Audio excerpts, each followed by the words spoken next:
after taking part in the 1989 Tiananmen Square protests. And the economist Erwin Stelzer. We're joined from Atlanta, Georgia by Ian Bremmer, a writer on risk and geopolitics. Mr. Bremmer, first off, how worried is America, and is it right to be worried?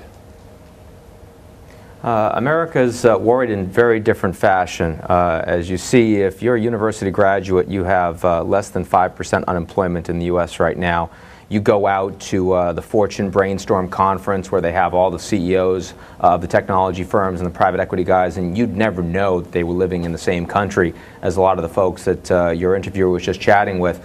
But there is a large group of folks in the United States that no longer have hope, the same sort of hope for their kids and their grandkids. They're going to have the same opportunities that they did. And so, the United States, that used to be suffused with such a great grassroots sense of optimism that anyone would do well, is now increasingly becoming a much more segregated place, and in terms of their outlook. And that's not so different from a lot of the other markets we talk about in the world.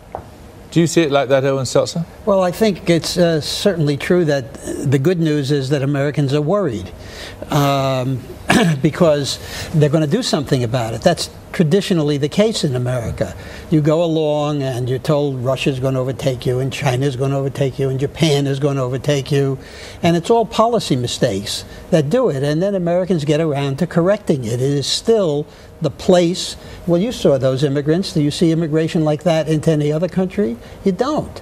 And those are people who come because they see opportunity and freedom. So I'm long run optimistic. I'll get more optimistic maybe after 2012, but that's a whole separate story. Now, is there going to come a point, there's going to come a point where it's a bigger economy, China, than the United States. It's going to be a very long time before it's got a higher per capita income, isn't it, if ever?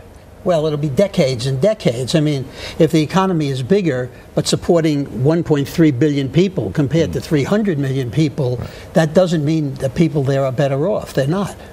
Diane Liang, how is it seen in China, this question of rivalry with the United States? Well, China has had a tradition of 5,000 years thinking that it is the center of the world. The difference is Americans think the same way, only Americans like to go out and disseminate their values and patrol everyone. China doesn't do that. And in terms of this rivalry, and I think, in fact, the question is not whether we should be worried about is China going to be number one or American would be number one. We should all be worried if China's economy collapses. That would be bad for all of us. But look, China bankrolls the United States currently, correct? Well, yes, it does, right, based on current policies It has America. A far higher rate of growth. This is going somewhere, isn't it? Now, Ian Bremmer, where do you think it's going? How does it translate into political power? Because that's what usually happens with economic power, isn't it? Well, it is, but let's keep in mind when we talk about U.S.-Chinese rivalry that these are two countries that have one very interesting thing in common, which is that both of them, to continue on a good track, have to fundamentally change what they have been doing. China can't continue to have its economy controlled by the state and be the manufacturing center of low-cost export to the world. They've got to build an open, consumer-based economy. And the United States cannot continue to spend with reckless abandon on things that they can't fundamentally afford. And so the question going forward is going to be, can these two countries, the world's first and second largest economies, fundamentally restructure the way that they've thought about their economy? And if they can, that's going to translate into a lot of political power. If they can't, they're going to be fundamentally focused internally, not externally. Then your problem's not going to be rivalry. Your problem's going to be no one's leading the world at a global level.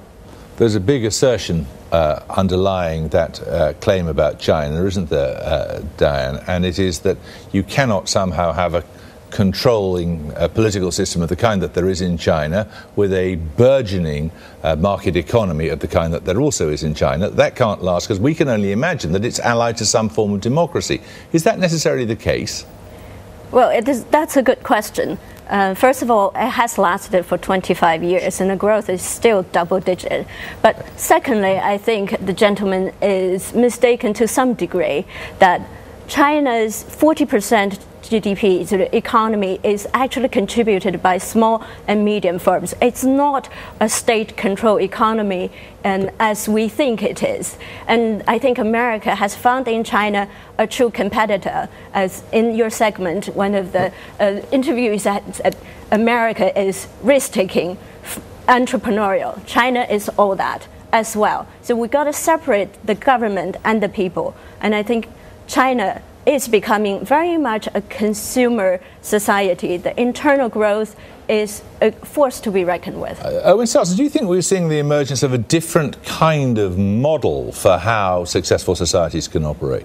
Well, that's the talk.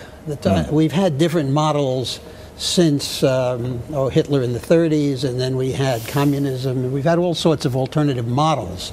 Different countries, things work differently. You're quite right. I mean, the Chinese have a long history of entrepreneurship, even when they were in India, wherever they were. The problem is the state, which has now pretty much wrecked the banking system there, and is sitting on inflation and rising wage costs, may not be able to sustain this growth level. But it's good for everybody if they grow. I'm not against China growing. I hope they grow 8%, we grow 3%. But that's fine. There is a growth in power here. The Chinese are acquiring massive natural resources, for example, in Africa. They're buying up lots of stakes in European societies. And they have a deep water navy now. Sure. So, yes, they will be more powerful militarily in the future than they have been in the past. Whether that's a threat to anybody is another matter. China has never really been an aggressive imperial power in our lifetime. It hasn't been able to be. It didn't choose to be. Japan, which had fewer resources, chose to be. Ian Bremmer, do you see it as a potential military and strategic threat? Well, right now, they're basically shaking the trees to see if any low-hanging fruit falls off on the military side. They want to see how strong America's commitments are to countries like Vietnam and Japan, South Korea, and they want to see whether or not those countries politically are prepared to shift more to China, given their enormous economic gravity. Longer term, though, so much is going to depend on the global environment. China is going to be much more of a threat and a competitor to the United States if growth in China starts to fall into ever spiraling food prices, if rare heavy rare earths are suddenly much more scarce and more problematic to gain access to the extent that markets are seen as more strategic and states play a greater role in making them inefficient, then the sheer size of Chinese industrialization will make China and the United States much greater competitors. You know, Japan just went from number 2 to number 3 economy in the world. China took over number 2. Nobody said boo, because Japan has a culture of shame. The United States fundamentally has a culture of shamelessness, and when the Chinese start knocking up to number 1 and the United States are looking at number 2, this is not going to be the same kind of transition, and I think we all have to be very concerned about trying to manage that. We could sit here discussing this all night. Thank you all very much indeed. Thank you.